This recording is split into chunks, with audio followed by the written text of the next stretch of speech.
great pleasure to follow the Honourable Member for Plymouth Moorview, as it was the Honourable Members for Bournemouth East and Plymouth and Tonbridge and Malling, all who spoke with great eloquence. Like many Honourable Members, I'm sure, I'm racked with a profound sadness at the catastrophe that we've seen unfolding in Afghanistan. Above all, it is an unspeakable tragedy for the people of that country, who after generations of conflict now live under a terrible cloud of fear and repression. Who could fail to be moved by the agonising scenes from Kabul airport just this week? How desperate must you have to be to want to cling onto the side of a moving aircraft? These past 20 years have been a struggle for peace. We tried to break the cycle of war, to give hope to women and girls. We tried to give the Afghans a different life, one of hope and one of opportunity. But the catastrophic failure of international political leadership and the brutality of the Taliban has snatched all of that away from them.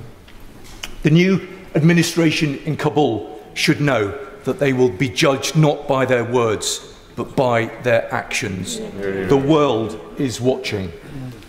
Now, Mr. Speaker, I also want to reflect on the service and the sacrifice of our brave servicemen and women, who throughout showed outstanding professionalism and courage.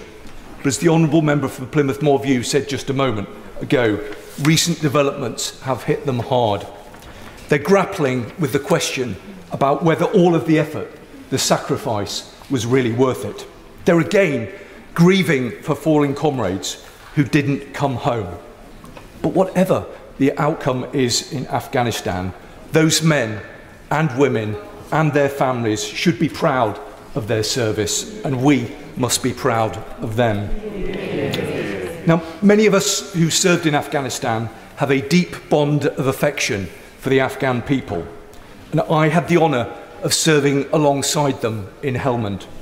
We trained together, fought together, and in some cases we died together. They were our brothers in arms. But I shudder to think where those men are now. Many will be dead.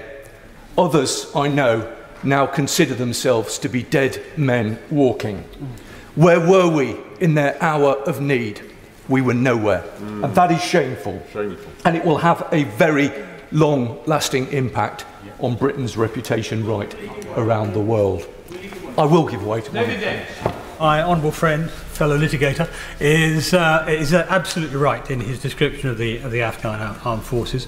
Will he add to his comments now that many of them are more heroic and better soldiers than they're given credit for around the world? To be grateful to the right honourable gentleman, as I always am. I completely agree with the point he made. It was particularly distasteful and dishonouring of President Biden to make reference to the lack of courage and commitment by those Afghan soldiers who've served with such bravery and distinction. I think we have to be pragmatic, and I think at this difficult point we have to think about what our next move is going to be. And we should understand that the character of our country is defined, for better or for worse, by moments like this. We should also understand that we are facing a moral and humanitarian crisis of enormous proportions, and the response from the international community and from the British government needs to meet the magnitude of the moment. So, step up the statecraft, engage with international allies and alliances, and with regional partners. And although it is a particularly bitter pill to have to swallow, we must engage diplomatically with the new regime in Kabul. It is in our cold-headed national interest to do so, because right now our armed forces are deployed on an operation to recover UK nationals and other entitled personnel. It's in their interests that we engage to try and ensure the safe passage of those wanting to leave. But we also know that many, many more will want to get out. And with our allies, we need to work to establish safe routes to get them to safety.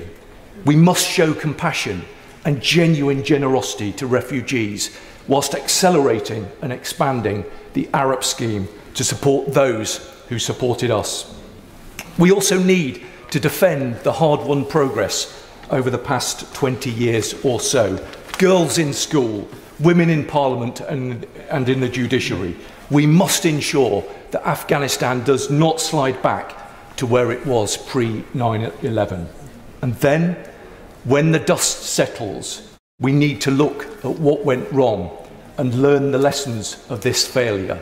Why, despite all of the effort, we couldn't build an Afghan state free from corruption with the legitimacy and competence to balance the competing forces within that country, and what that now means for our foreign and defence policy in this country. Regardless of all of that, we must remain engaged. We must show leadership. We must use whatever influence we have to try and make things better. That's in our own national interest. It's in line with our values, and it's the right thing to do. We owe that to the people of Afghanistan, and we owe that to ourselves.